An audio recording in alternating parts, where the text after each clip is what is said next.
Another edition of Riding Home, this time without the dash cam board. Can't do that in both places. Dylan Webber, Dean Legge. Georgia released something today. I wrote about it a little bit. This is the first time in school history that they've won their first 5 games in 3 consecutive years. 4 of those wins, Dylan, were over ranked teams. Only Clemson, by my very quick math, has done that as well. It speaks to where Georgia's at. Generally speaking, a couple of those games were tight games, the ones with Notre Dame. But for the most part, Georgia's gotten a hold of this early season schedule and done what they wanted to do to teams. This is the 3rd season in a row, and that's a new thing for Georgia. I mean, that's I didn't even realize that was a thing for Georgia until you posted about it.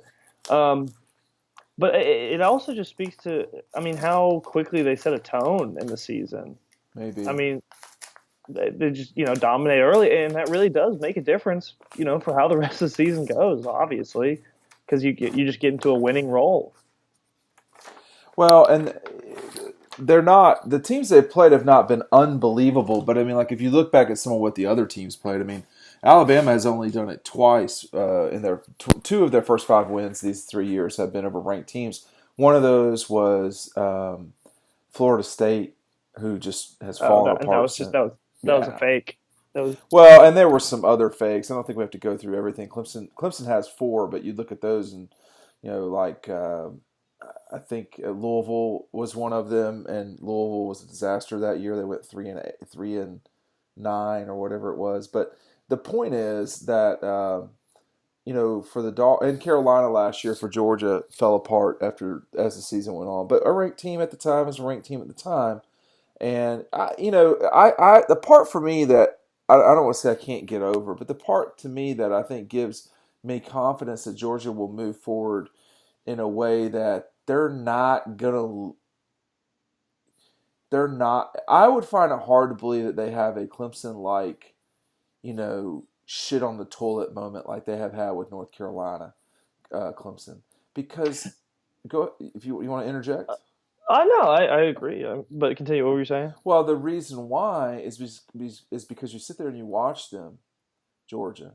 You say, okay, Tennessee's up 14-10 in the second quarter or whatever it was.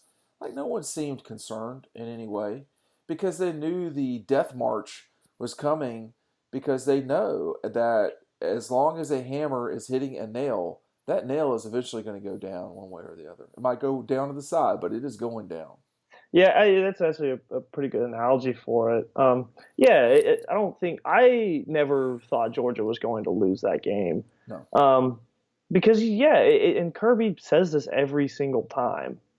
They are just going to wear you down. That is their game, and sometimes that takes a little bit of time. Well, wear you down, and that should people should understand what that means. That's not a quick way of winning a game. Also, too, with these quick strike teams, like Alabama has not played a ranked team this year. Oklahoma has not. Ohio State has not. So we're going to see with them, um, does that type of thing work over time? I'll say this about the Gators: I do not think they are. I do not think they are in the category of the teams that we talk about on this show. But they fight, they win, they look horrible doing it, but it counts. And Yeah, if they had lost to Kentucky and Auburn, people would be shitting all over them right now. but I mean, the matter of fact is they didn't, and those two teams kind of wore them down as well. I mean, of course, they couldn't do it nearly to the same extent Georgia has, just because they don't have the depth. But I mean, they too do a similar thing to the people they've played. You're talking about Florida? Yeah. It's their defense. Their offense is horrible. Just just just not good. I mean, when you look at the Gators and you compare them to the upper echelon teams, I mean, it's just not. They don't look functional the way that the other guys do. I know you're not watching this game, Dylan, but I will update you. Brett, I'm keeping up with it. They got to push some runs across here. I mean, this is the 3rd time I've witnessed the Braves having bases loaded. It doesn't matter how many outs. I mean, sometimes the odds are going to go with you that you are going to get somebody in a wild pitch, something. He I don't just know. he I just swung hope straight through a ball right down the middle, man. I I'm not a just baseball expert, but ugh. I Anyway, watched this game and I'm not really like I don't call myself a Braves fan, but I just sit here and I worry about Matt and just well, his listen, mental man. well-being. I'm a Braves fan, but they drive you crazy, and like I don't pay attention to them during the season because it doesn't bring me joy at all. And when I was, when I was in high school, when I was in college, the Braves. There were things that the Braves could do that would make you happy, would give you optimism. I mean, you look at that um, pitching staff with Smoltz and Glavine and all those guys. I mean, even in the early '90s with Mark Lemke, and um, it was fun. The Braves haven't been a lot of fun for me for a while because they have.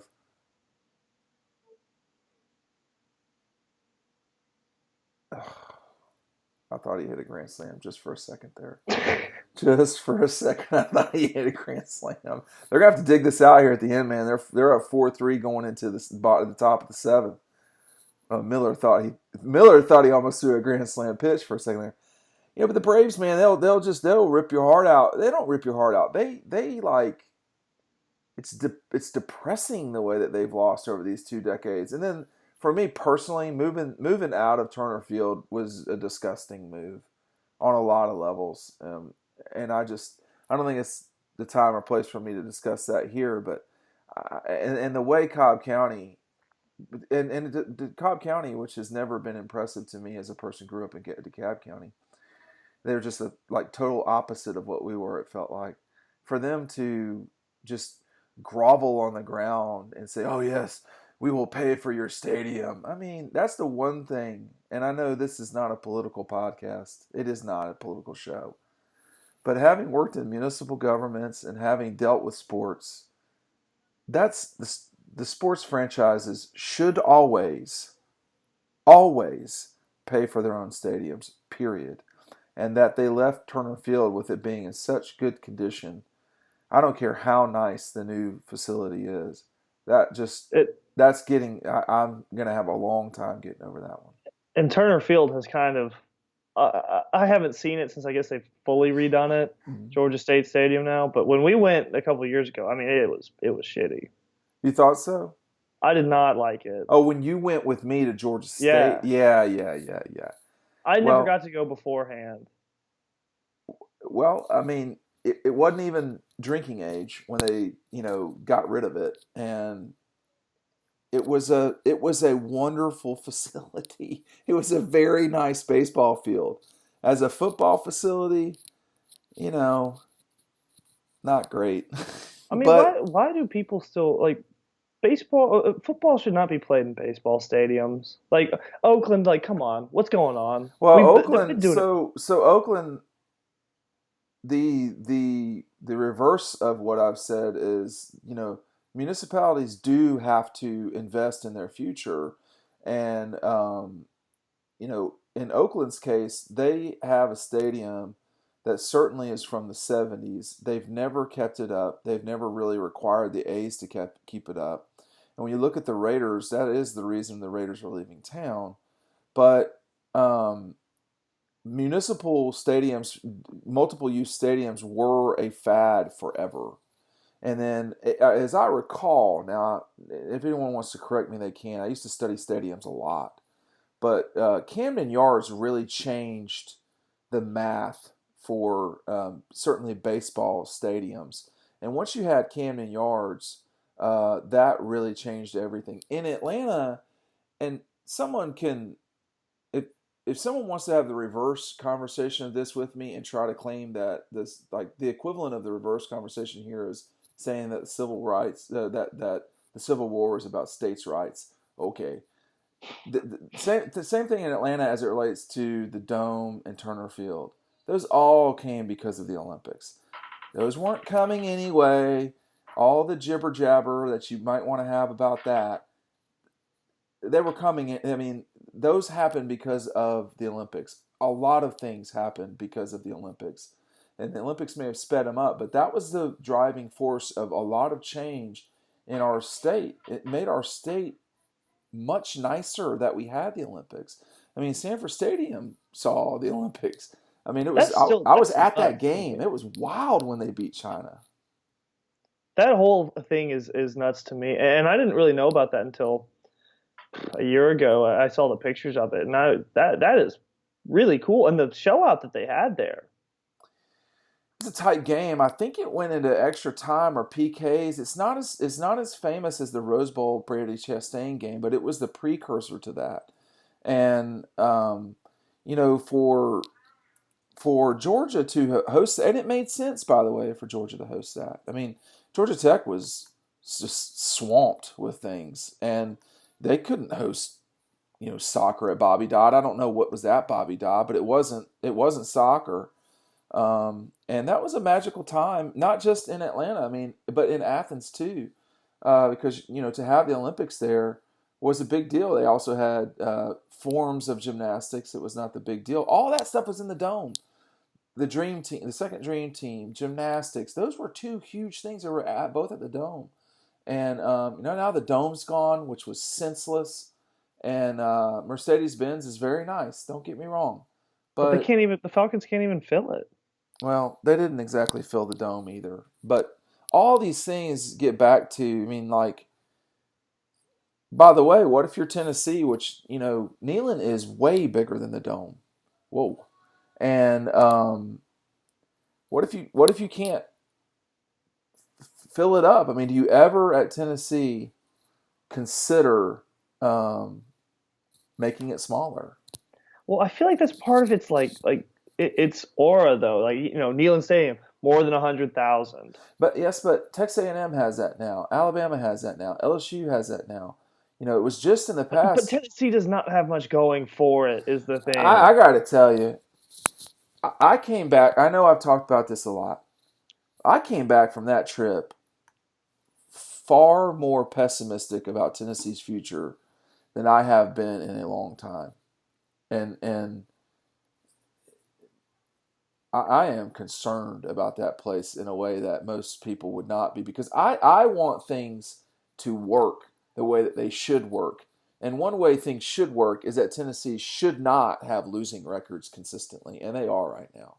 In And everything. I mean, their their basketball their, programs, their their main basketball thing, program is good, but the and women's it's not even that. It's not even that good. Sweet 16, well, that's solid. That's solid. they have always loved basketball more than people realize at Tennessee. But when you start looking at, I mean, you just look at the structure and the facilities around Tennessee. They have things, they have issues. I mean, that Neyland does not look good. It looks very, very dated. I don't know what that date is, but it does not look good. They have not improved facilities in a way that other SEC schools have. It used to be that South Carolina was the biggest dump in the SEC that I can remember. South Carolina is much nicer than it used to be. It is nicer than Tennessee. And You think so? yeah, I never would have thought I'd say that. Yeah, it's nicer. Yeah. I guess. What the public sees, not Yeah. Okay. not underneath now. That area where media sits, although it's far too crowded at Tennessee, it's much nicer than anything at South Carolina. South Carolina is jammed underneath there. It's just jammed. There's just stuff everywhere. It's not an ideal situation, but The surrounding area though oh, of it's a dump. South It's Carolina a is dump. horrible. It's a It's literally dump. just asphalt It's a everywhere. dump. If you like parking lots, chain link fences, and tetanus shots, you're going to be all right in Columbia where that stadium is. But with Tennessee, they don't really have an excuse like that, man. I mean, they're on a beautiful river. They have their campus is right there. You know, Carolina doesn't own that stuff around there. Tennessee does. You know, I mean, we should talk about Carolina now that we're 15 minutes into this thing. But Yeah, I forgot that Georgia. I think is playing a football game this week. well, And look, man, if they beat them, I'm going to have to go back and look. If they beat them 4 in a row against South Carolina has been common in the past, but 4 in a row by 20 or by double digits, that has not been common. Carolina has always had. I know South Carolina well. They in the pantheon of rivalries for the Cox, Georgia is number two, and it's Clemson, and then Georgia, and then everybody else. They do not like the dogs. no, I mean that's just back to the rivalry thing. It's just kind of interesting. I mean, where would you put South Carolina on Georgia's spectrum? Behind Tennessee, Yeah, I agree. but in that ballpark of, hey, what is this thing here? I mean, is So you're this saying like five, maybe? so? I would go Florida and Tech at your one or two. You want to flip it one way or the other. I get that. Auburn is to me, your clear three. After that, it's probably Tennessee. After that, it's probably Carolina. I mean, I can't include Alabama No, I wouldn't or either. LSU. I mean, Georgia and Alabama played more than Georgia Tennessee, and in many ways, they played in more meaningful games. You talk about just of late, two SEC championship games and a national championship game. I mean, those have been significant games, but what is a rivalry? And everyone can't be a rival. I mean, Alabama's got a bunch of them too. hmm But over the next, 5 to 10 years, If they, that the Georgia and Alabama could grow to something greater than what it is right now. If it's it continuously play in the SEC championship and the game next year, things we could we change, I we think. could see a situation where um, this fall with Georgia, Alabama, you could give or take Clemson, but Georgia, Alabama, and Ohio State alone, if those three somehow get into the playoff, there's going to be record numbers of people watching. Period. Part of me thinks that if Clemson doesn't get in or Georgia doesn't get in, Georgia and Alabama are huge television brands. Georgia, Alabama, and Ohio State are basically the three biggest television brands right now. Clemson is probably number 8. And when you take away, I mean, you count the national championship games, you start getting to some tricky situations there because those overinflate the numbers. But the Gators have come a long way this year in terms of people watching them, and their LSU game this weekend is going to be a big number now. But Georgia and Bama have gotten together and played in two of the most viewed games, you know, this decade, and you could see there. I just wonder, for Georgia and Bama, if you keep playing that game, let's just say they play in the SEC championship 7 of the next 10 years, or play in the playoff and or SEC championship in 7 of the next 10 years. You know, that will be them playing more in a 10-year period than they've ever played against one another since like the 50s.